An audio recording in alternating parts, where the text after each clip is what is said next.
ಸ್ನೇಹಿತರೆ ನಮಸ್ಕಾರ. ಇಲ್ಲಿ ಏನ್ ನೋಡ್ತಿದ್ರೆ ಇದು ಗುಡ್ಡರಂಗನಹಳ್ಳಿ ಗ್ರಾಮ.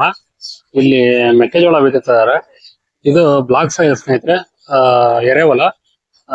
ಸ್ನೇಹಿತರೆ, ಈ ಮೆಕ್ಕೆಜೋಳ ಯಾವ ತರ ಬಿತ್ತಿದ್ದಾರೆ ಅಂತಂದ್ರೆ, ನಾರ್ಮಲ್ ಆಗಿ ಟ್ಯಾಕ್ಟ್ರಿಯಲ್ಲಿಯ ಗೊಬ್ಬರ ಬೀಜ ಎರಡು ಉದುರಿಸ್ಬಿಟ್ಟು ಆಮೇಲೆ ಹಿಂದೆ ತೆಳ್ಳ ಕುಂಟೆ ಎಳ್ಕೊಂಡ್ ಬರುತ್ತೆ.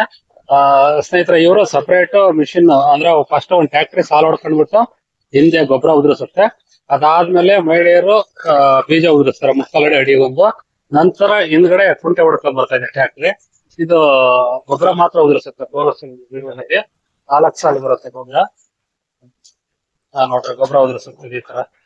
ನೆಕ್ಸ್ಟ್ ಈ ಕಡೆ ಟರ್ನ್ ಆಗುತ್ತೆ, ತೋರಿಸ್ತೇನೆ ನಿಮಗೆ.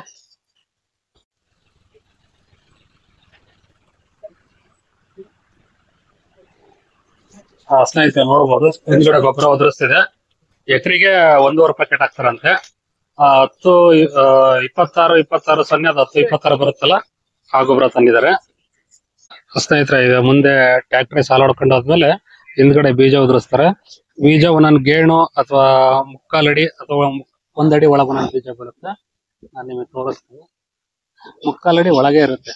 ಮುಕ್ಕಾಲಡಿ 1 ಅಡಿ, ಅರ್ಧ ಅಡಿ ಮುಕ್ಕಾಲಡಿ ಲೆಕ್ಕಕ್ಕೆ ಬೀಳುತ್ತೆ. ಹಿಂದ್ಗಡೆ ಬೀಜ ಉದುರಿಸ್ತಾರೆ. ಸ್ನೇಹಿತರೆ, ಗೊಬ್ಬರನ 20 20 0 13 ಆಗ್ತಾ ಇದಾರೆ. ಇಲ್ಲಿ ಗೊಬ್ಬರನ ತೋರಿಸ್ತೀನಿ.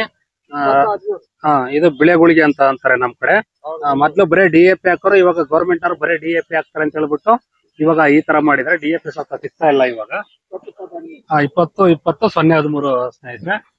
ಸ್ನೇಹಿತರೆ, ಫಸ್ಟ್ ಈಗ ನಾರ್ಮಲ್ ಆಗಿ ಒಂದೇ ಟ್ಯಾಕ್ಟ್ರಿಯಲ್ಲಿ ಬೀಜ ಗೊಬ್ಬರ ಮಿಷನ್ ಕುಂಟೆದ್ ಬರುತ್ತೆ. ಬಟ್ ಅದು ಹೊಲ ನೀಟಾಗಿರ್ಬೇಕು, ಒಡೆಯರಿಗೆ ಅನುಭವ ಇರಬೇಕು. ಆ ತರ ಇದ್ರೆ ಮಾತ್ರ ಚೆನ್ನಾಗಾಗುತ್ತೆ. ಇವಾಗ ಏನ್ ಮಾಡ್ತಾ ಇದಾರೆ ಅಂದ್ರೆ, ಸಾಲು ಹೊಡೆಯೋದು ಸಪರೇಟ್. ಈ ಸಾಲು ಈ ತರ ಸಪರೇಟ್ ಆಗಿ ಹೊಡೆಯೋದ್ರಿಂದ ಏನಾಗುತ್ತೆ ಅಂದ್ರೆ, ಸಾಲು ಆಳವಾಗಿ ಬೀಳುತ್ತೆ ಸ್ನೇಹಿತರೆ. ನಾವ್ ಹಾಕೋ ಬೀಜ ತಳಕ್ ಬೀಳುತ್ತೆ. ತಳಕ್ ಬೀಳೋದ್ರಿಂದ ತಳದಲ್ಲಿ ಹಸಿ ಇರೋದ್ರಿಂದ ನೀಟಾಗೆ ಹುಟ್ಟುತ್ತೆ. ಆಮೇಲೆ ಬೀಜ ಕೈಯಲ್ಲೇ ಉದುರಿಸೋದ್ರಿಂದ ಏನಾಗುತ್ತೆ ಅಂದ್ರೆ, ಕರೆಕ್ಟ್ ಗೆ ಮುಕ್ಕಾಲಡಿಗೆ ಒಂದೊಂದು ಬೀಳ್ತವೆ. ಅವಾಗ ಹುಟ್ಟಣಿಕೆನೂ ಚೆನ್ನಾಗಾಗುತ್ತೆ. ಅದಾದ್ಮೇಲೆ ಕುಂಟೆನೆ ಸಪರೇಟ್ ಹೊಡೆಯೋದ್ರಿಂದ ಹೊಲ ನೀಟ್ ಆಗುತ್ತೆ, ಮಟ್ಟ ಬರುತ್ತೆ, ಮಣ್ಣು ಭೂಮಿನ ಸ್ವಲ್ಪ ಚೆನ್ನಾಗಿ ಅದುಮುತ್ತೆ. ಹಂಗಾಗಿ ಬೀಜದಲ್ಲಿ ಹುಟ್ಟುವಿಕೆ ಏನಿರುತ್ತೆ ಅದು ಚೆನ್ನಾಗಾಗುತ್ತೆ ಸ್ನೇಹಿತರೆ. ಇವ್ರು ಹೇಳೋ ಪ್ರಕಾರ 2 ಟ್ಯಾಕ್ಟ್ರಿ 8 ಜನ ಬೀಜ ಉದುರಿಸ್ತಾರ ಮಹಿಳೆಯರು. ಆಮೇಲೆ 2 ಗೊಬ್ಬರ ಹಾಕಕ್ಕೆ, ಒಬ್ರು ಕುಂಟೆದು ಅಥವಾ ಇದ್ರಾಗ ಏನಾದ್ರು ಕಟ್ಕೊಂಡಿದ್ರೆ ತೆವಟೆ ತೆಗಿಯಕ್ಕೆ ಹೆಲ್ಪ್ ಮಾಡ್ತಾರೆ. ಟೋಟಲ್ 10 ಜನ ಅವರು ಕೂಲಿ ಕಾರ್ಮಿಕರು, ಮತ್ತೆ 2 ಟ್ಯಾಕ್ಟ್ರಿ. ಬಟ್ ಇನ್ನು 1 ಎಕರೆ ಬಿತ್ತಿದ್ಕೆ ಎಷ್ಟು ಏನು ಅಂತೇಳಿ ಇನ್ನು ಅವ್ರಿಗೆ ಫೈನಲ್ ಮಾಡಿಲ್ಲ. ಬಿತ್ತುತ್ತಾ ಇದಾರೆ. ಅವ್ರ ಅಣ್ಣರ್ನ ಕೇಳಿದ್ರೆ ಎಲ್ಲರೂ ಏನ್ ಕೊಡ್ತಾರೆ ಅದನ್ನೇ ನಾವೇ ಕೊಡ್ತೀವಿ ಅಂತ ಹೇಳಿದ್ರು ಸ್ನೇಹಿತರೆ. ಸ್ನೇಹಿತರೆ, ಇದು 13 ಎಕರೆ ಪ್ಲಾಟ್. ಬೆಳಿಗ್ಗೆ 8 ಮುಕ್ಕಾಲಿ ಶುರು ಮಾಡಿದ್ರಂತೆ. ಅಲ್ಲಿಂದ ಬಿತ್ತಂತ ಬಂದಿದ್ದಾರೆ. ಅರ್ಧ ಆಗಿದೆ, ಇನ್ನೂ ಅರ್ಧ ಇದೆ ಬಿತ್ತದ ಸ್ನೇಹಿತರೆ. ಇವರು ಫಸ್ಟ್ ಲೋ ಹೊಡೆದ್ಬಿಟ್ಟು ಆಮೇಲೆ ಬಲರಾಮ್ ಹೊಡೆದು ಆಮೇಲೆ ಕುಂಟೆ ಹೊಡ್ಕೊಂಡು ರೆಡಿ ಮಾಡ್ಕೊಂಡಿದ್ರಂತೆ ಬಿತ್ತಲಿಕ್ಕೆ. ಇವಾಗ ಒಳ್ಳೆ ಅದ ಐತೆ. ಈ ಟೈಮಲ್ಲಿ ಬಿತ್ತುತ್ತಾ ಇದಾರೆ ಸ್ನೇಹಿತರೆ. ಈಗ ಟ್ಯಾಕ್ಟ್ರಿ ಬರ್ತಾ ಇದೆ, ಗೊಬ್ಬರ ಖಾಲಿ ಆಗಿರುತ್ತೆ. ಈಗ ಅಣ್ಣವ್ರು ಗೊಬ್ಬರ ಹಾಕ್ತಾರೆ ಮಿಷಿನ್ಗೆ. ಯಾವ ತರ ಹಾಕ್ತಾರೆ ನೋಡೋಣ. ರೆಡಿ ಮಾಡ್ಕೊಂಡಿರ್ತಾರೆ. ಈ ತರ ಪುಟ್ಟೆಗೆ ಹಾಕೊಂಡು ಈ ಗೊಬ್ಬರ ಹಾಕ್ತಾರೆ.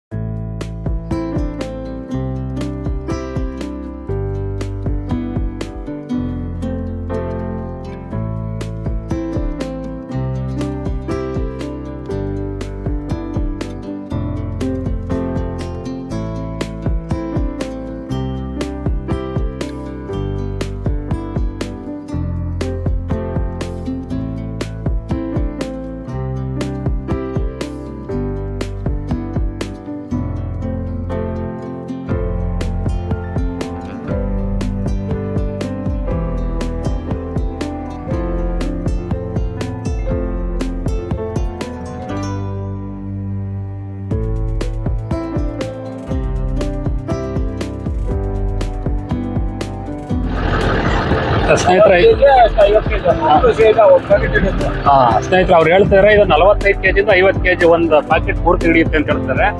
ಒಂದ್ಸರಿ ಹಾಕೊಂಡ್ರೆ ಒಂದು 4-5 ರೌಂಡ್ ಹೋಗಿ ಬರ್ಬೋದು.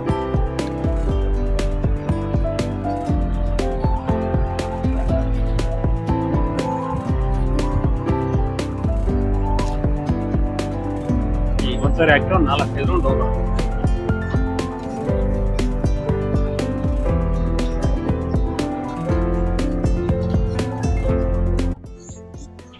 ಸ್ನೇಹಿತರೆ, ಎಕರೆಗೆ ಇವರು ಟಿಕಲ್ ಬೀಜ ಹಾಕ್ತಾ ಇದಾರೆ.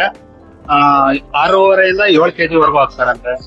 ಅದರಲ್ಲಿ ಸ್ವಲ್ಪ ಬೀಜ ಏನಾಗುತ್ತೆ ಅಂತಂದ್ರೆ ಟ್ರ್ಯಾಕ್ಟರ್ಲಿ ಸ್ವಲ್ಪ ಜಾಸ್ತಿ ಹೋಗ್ಬೋದು ಕಮ್ಮಿ ಹೋಗ್ಬೋದು. ಇಲ್ಲಿ ಇರ್ತದಾಗಿರೋದ್ರಿಂದ ಇವ್ರು ನಾರ್ಮಲ್ ಆಗಿ ಲೆಕ್ಕ ಇಟ್ಕೊಂಡಿದ್ದಾರೆ. 13 ಎಕರೆ ಪ್ಲಾಟ್ ಆಗಿರೋದ್ರಿಂದ 8 ಜನ ಕೂಲಿಯರು ಆಗ್ತಾ ಇರೋದ್ರಿಂದ ಸ್ವಲ್ಪ ಹೆಚ್ಚು ಕಮ್ಮಿ ಆಗುತ್ತೆ ವ್ಯತ್ಯಾಸ. ಕರೆಕ್ಟ್ ಆಗಿ ಅಷ್ಟೇ ಆಗುತ್ತೆ ಅಂತ ಹೇಳಲಿಕ್ಕೆ ಆಗಲ್ಲ. ಸ್ವಲ್ಪ ಕಮ್ಮಿ ಆಗ್ಬೋದು, ಜಾಸ್ತಿ ಆಗ್ಬೋದು. ಇಡ್ಲಿಕ್ಕೆ ಒಳ್ಳೆ ಹಸಿರು ಸ್ನೇಹಿತರೆ ಇವತ್ತು.